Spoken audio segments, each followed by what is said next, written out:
Hey, what is going on with y'all, man?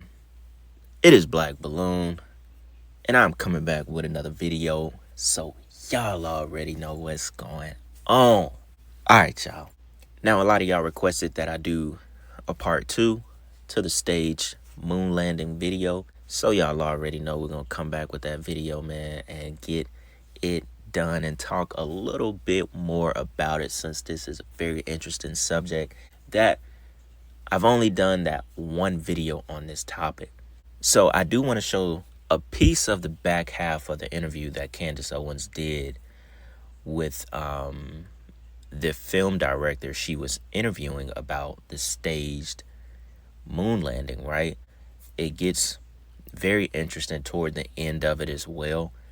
I also went to his website and found a interview of a guy who was basically giving like a deathbed confession, right? Even on his channel, the video almost got 1 million views, and he's basically giving the confession in the words of his father, who, basically exposed that the moon landings were faked. Very interesting video, very interesting to listen to. So I figured we'd go ahead and tackle some of that in this second part. Also got another article as usual to read from throughout this video, so I think it'll be a good part 2 to the stage moon landings. I'm gonna go ahead and keep this intro short, because we already know what we're about to do. We're gonna go ahead and jump into the first clip of this video, which is a continued interview between Candace Owens and the film director. So with that being said, y'all, check this out. Because I've been telling them to read this book called Chaos. The 60s was quite a period. They were just murdering people in plain daylight, whether it was JFK being shot because he didn't want to go along with a war overseas, and then placing in LBJ, who was just an absolutely evil man who, in my opinion, played a role in the assassination of JFK, knew about it without question because he knew that he was going to become the president. And so what you're speaking about, my audience is aware of the MK Ultra program. They're aware of what the CIA is capable of training people to kill and trying to brainwash people to kill. So this doesn't come as a surprise to us. The CIA murdering is something that my audience very much understands. There was another piece of this. There was a guy, and I'm not sure if he was due to give congressional testimony, who got into a bizarre car accident. His entire family got killed, and I'm just sort of blanking on who that was and how it related to the moon landings. Ronald Barron was inspector at Rocketdyne, I believe, and because he did such a good job pointing out this equipment is a piece of junk, they fired him. Congress said that's the guy we want to report on Apollo. When the murders happened, they wanted him all the more, and they basically killed him on the way to report for the second time for Congress that the moon mission is 10 years or more away from going to the moon. I mean, they can't go to the moon today. They can only go 1,000th the distance. So yes, they faked it. And here's what people need to have an epiphany. And he was killed in a car accident, right? Him and his wife, well, is that correct? It appears that he was killed in a car accident. What they probably did is killed him elsewhere. They put his car on a train track to destroy the forensic evidence because they didn't have DNA capability at the time. Now y'all already know how we do on this channel. When I hear something that important, I gotta go do a little bit of digging so we can get, some of the background of who Thomas Barron actually was. This is the guy that they are talking about, who was let go after supposedly testifying and writing up a 500-page document about safety hazards, so on and so on, in NASA as far as them working on the spacecrafts, right? So this is like one of those articles or blogs that I found where people try to like debunk this kind of stuff, right? I always find it interesting because, there's always going to be people out there who thinks none of this stuff is possible and think that this guy just happened to ride past a train track right at the time that a train was coming across it and get his whole family killed. They think that it just naturally happened. He just happened to ride there. He sat there. He tried to beat it. He was not a smart man, and he got his whole family killed, right? Check some of this out because some of this has some good details about who he was and what he was working on. It says Thomas Ronald Barron was a safety and quality inspector who worked at the Kennedy Space Center from September 1965 to November 1966. He reported to his superiors many acts of worker negligence, poor workmanship, and disregard for safety rules. His reports, however, were not based on direct observation, but on secondhand notes from other people, and this caused them to be taken lightly, which is true. I found that on the NASA.gov website as well. He submitted some of his remarks to NASA at the end of 1966 in a 55-page report. Some of his warnings were heeded, while others were considered groundless. Barron felt disregarded and sidelined, and so leaked his criticism directly to the press. This decision led North American Aviation, the manufacturer of the Apollo command modules, to fire him in January 1967. Barron began to draft on his own a more detailed 500-page report after the Apollo 1 fire, which took the lives of Grissom, White, and Chaffee on January 27, 1967. Remember, we covered that in the first video. That was the fire where the CIA sacrificed these 3 astronauts. And this guy detailed a 500-page report after this happened, going deeper into the things that were wrong with the command modules and the spacecraft, right? So it says 1 week after testifying, Barron and his family were killed when their car was struck by a train at a level crossing. His full-length report was never made public and has since vanished. That right there is enough to let us know what is going on. Remember, they said he was actually on his way to testifying again. This is still all before they actually staged the moon landing. So I just found it very, very freakish and, suspicious that he died being hit by a train. It would make a lot more sense that he was more than likely killed somewhere else.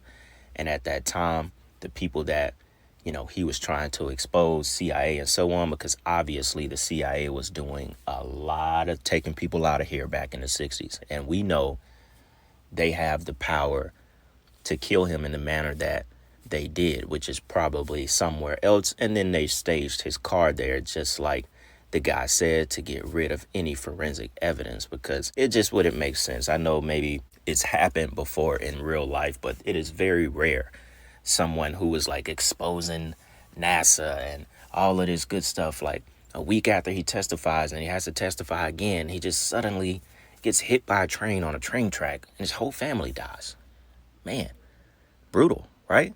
Now, here is also something interesting that took me a second to find until I came upon whoever wrote this article trying to debunk this stuff, because I remember them talking about, a bunch of astronauts and their families and stuff being killed around this time, right? So there was a Fox TV program called Did We Land on the Moon? This aired, I think, back in 2001. I'm not sure if I'll be able to play it on YouTube. It might have a copyright attached to it since it's from Fox. It stated in the program that between 1964 and 1967, a total of 10 astronauts lost their lives in freak accidents. These deaths accounted for an astonishing 15% of NASA's astronaut corps. The guy, Bill Casing, who I'm not sure was a previous astronaut or not, he said to keep something that's a lie wrapped up and covered up, you got to eliminate all the people that can talk about it. The implication is that these freak accidents were staged to keep under wraps the secret that the Apollo missions would be faked. And they showed 10 astronauts, which 2 didn't have anything to do with the Apollo missions, that mysteriously died. This is one of the astronauts here, Theodore Freeman. He died in 1964, 2 years before the first test flight of the Apollo spacecraft and 3 years before the first flight of Saturn V in a plane crash caused by a bird strike. This is another one, Major Edward G. Givens. He was trained by NASA in 1966 as an astronaut for the Apollo Applications Program. He died in a car accident in 1967. Here's another one here, Major Robert H. Lawrence Jr. He was a major and a test pilot. He also died December 8th, 1967, in the crash of his F-104 trainer, flown by his student, but he was not involved in the Apollo program. Here's another astronaut, Clifton Curtis Williams, Jr., major of the Marines and test pilot, chosen for NASA's third group of astronauts in 1963. He died in 1967 when the T-38 supersonic trainer that he was flying developed a malfunction and crashed. Another astronaut, Elliot McKay C. Jr., a U.S. engineer and test pilot, he died on February 28, 1966, together with astronaut candidate Charles Bassett, when their T-38 jet crashed during a low-visibility instrument-only landing. Another astronaut here, Michael James Adams. He was a U.S. AF major and test pilot, selected as astronaut for the Manned Orbiting Laboratory Military Project. He died on November 15, 1967, when his X-15 experimental hypersonic rocket plane blew up as it was flying at 5 times the speed of sound. He was not involved, supposedly, with the Apollo project. Here is another astronaut, Charles A. Bassett II. He was a USAF captain and test pilot, member of NASA's third group of astronauts. He died February 28, 1966, in a crash of their T-38 trainer. And then obviously we got the guys who we went over in the first part, Grissom, White, and Chaffee. They were brutally murdered instantly, set on fire, basically, by Grissom slightly moving in his seat, tripping a wire, and then whoosh, all three of them seized and died together. Which, remember, the CIA had been present for the first time in years, the day before they died, and mysteriously, all three of these guys are gone.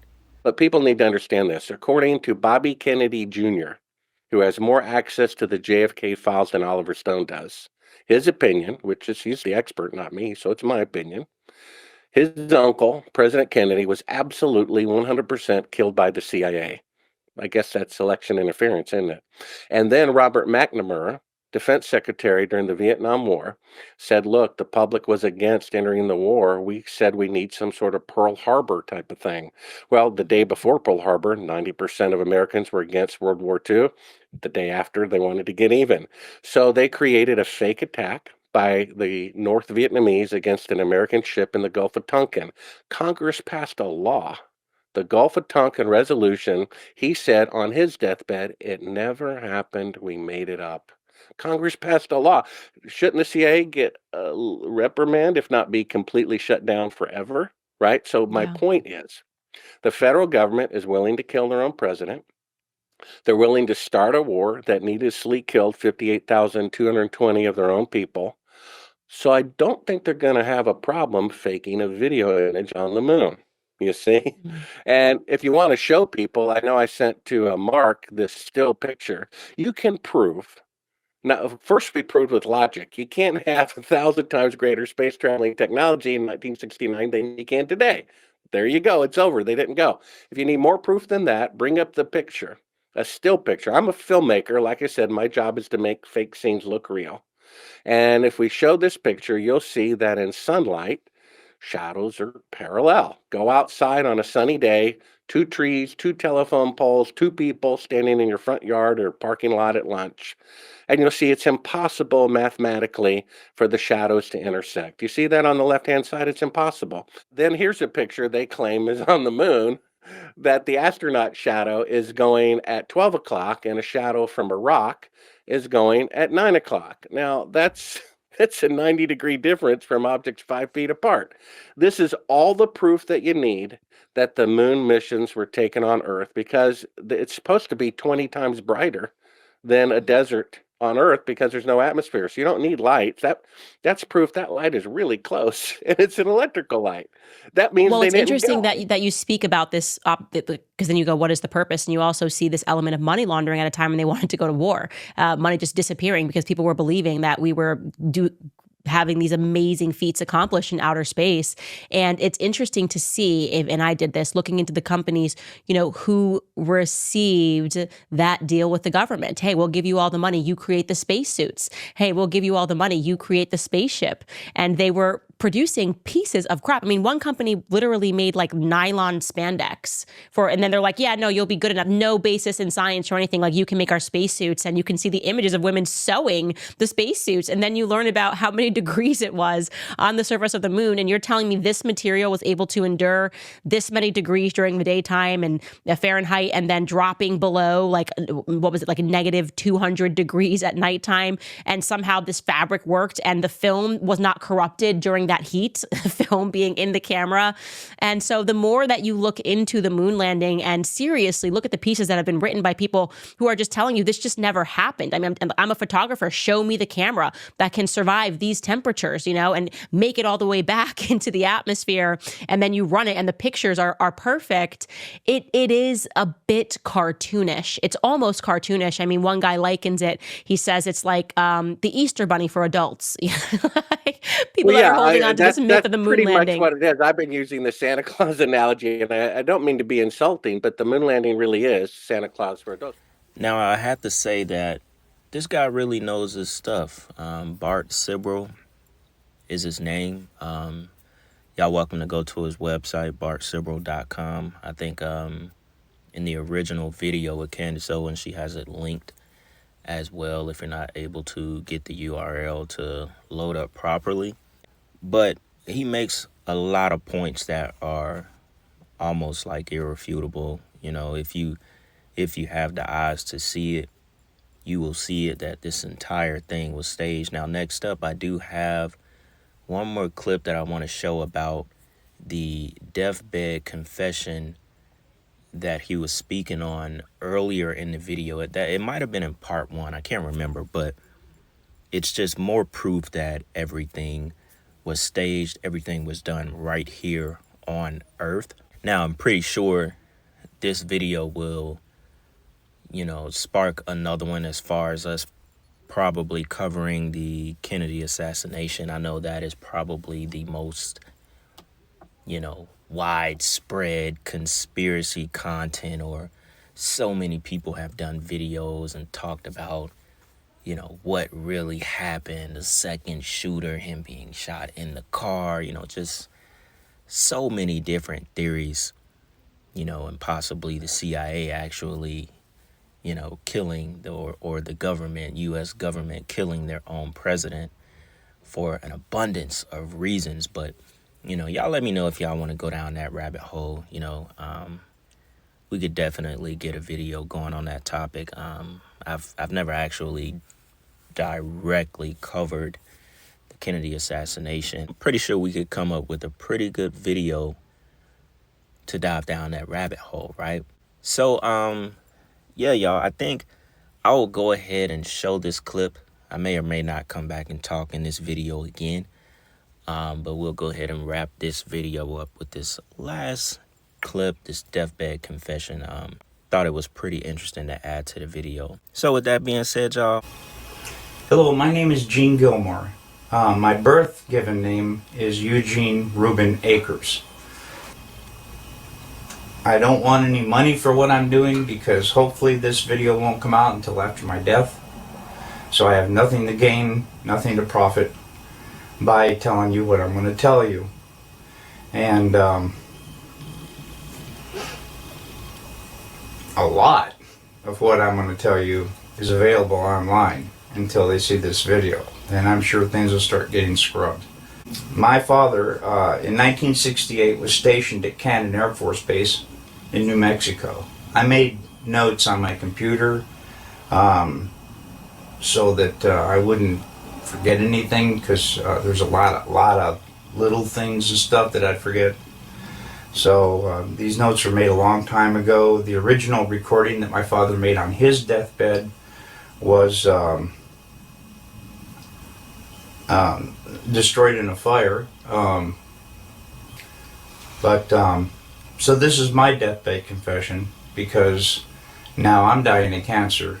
I've got cancer all over the place, and So, and they don't know where it's coming from, and I don't know if they can stop it, but it don't look good. So I'm going to go ahead and make this video for Bart Cro.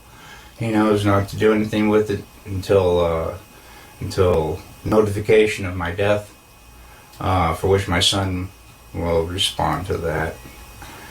Okay, like I said, in 1968, my father was stationed at Cannon Air Force Base in New Mexico. Anyway, this is the story that my dad told me on his deathbed. Project Slam Dunk was the name of this. President Johnson in 1968, okay, in Cannon Air Force Base in 1968, he said by the time he got there, that there was already 2 large hangars that were connected.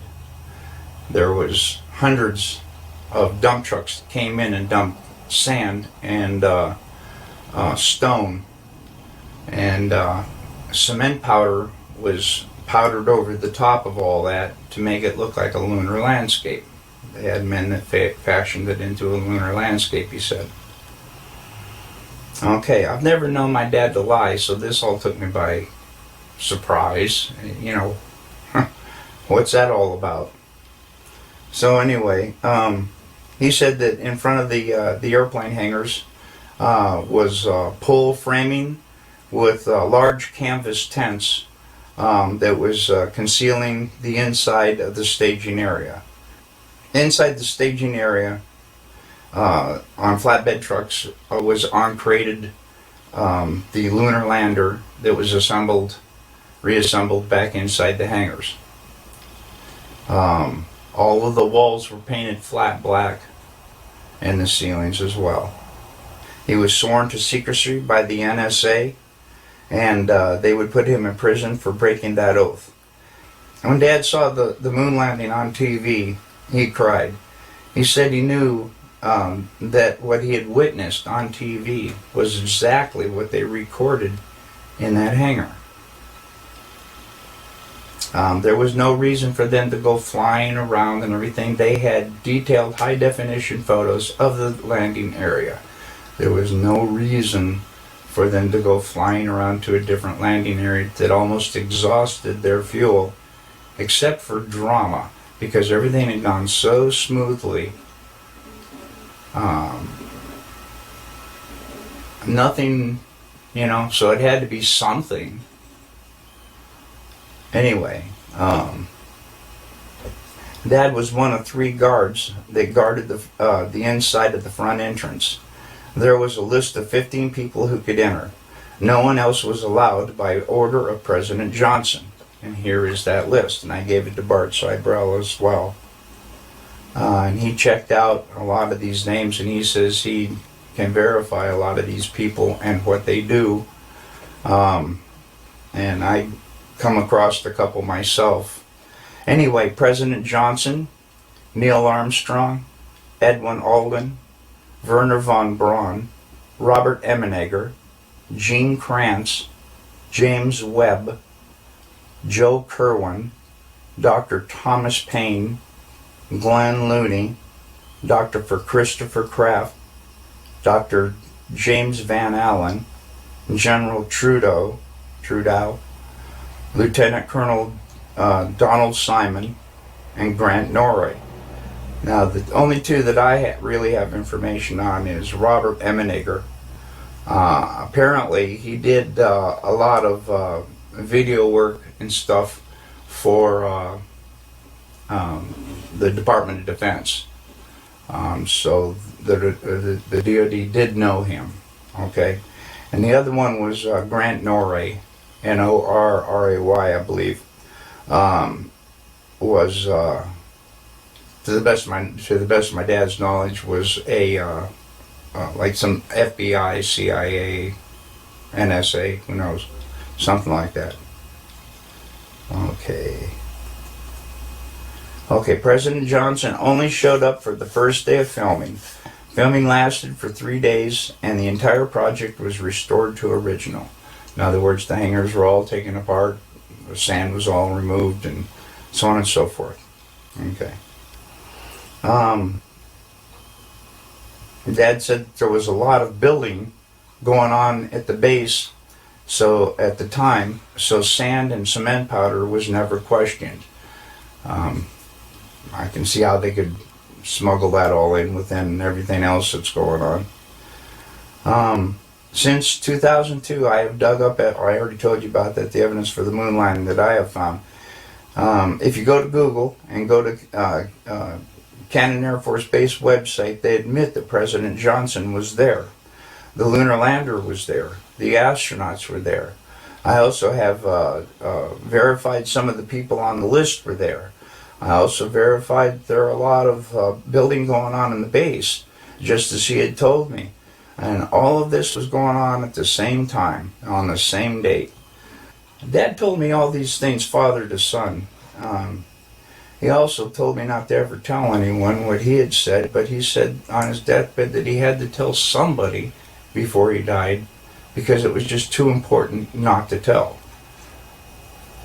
I sure as hell wasn't going to tell anybody. Yeah, I feared for my wife and me and my son, and I'll tell you why.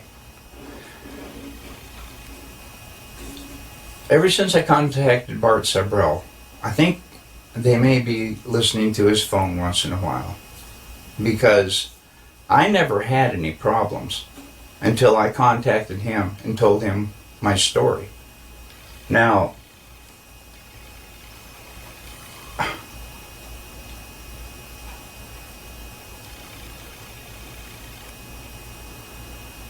people broke into my house 2 times.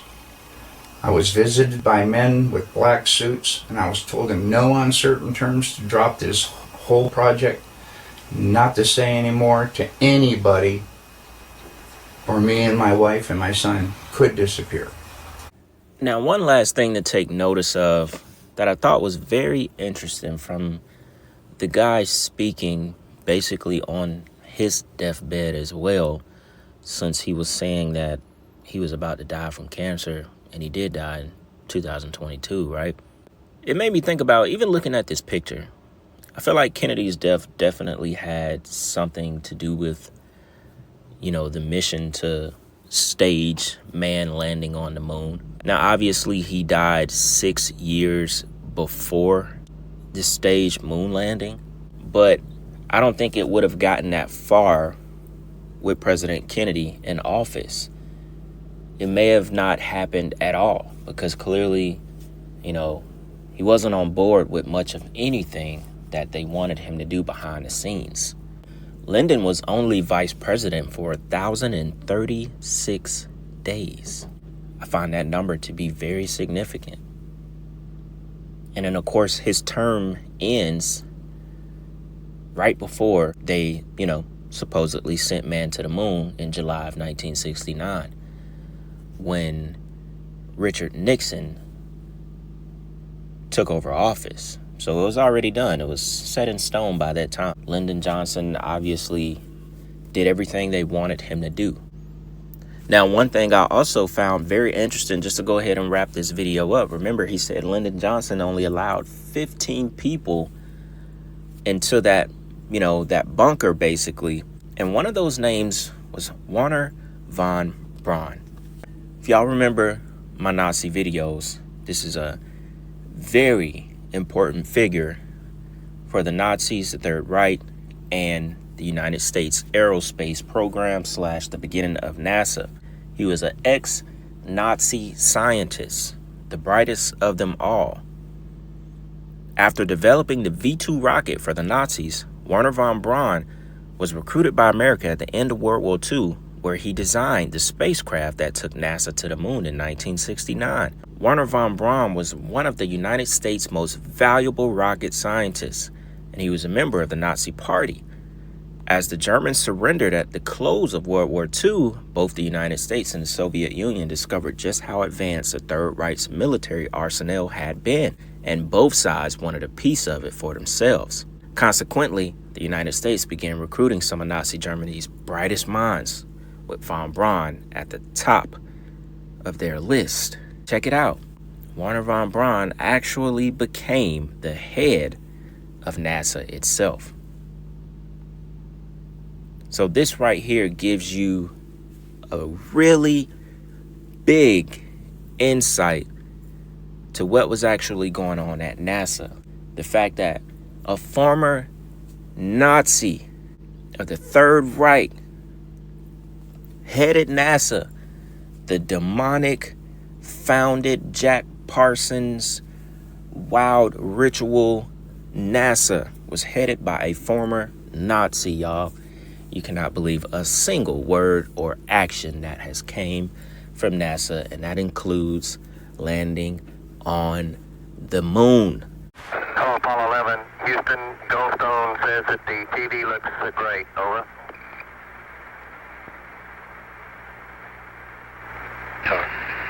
Okay, Roger.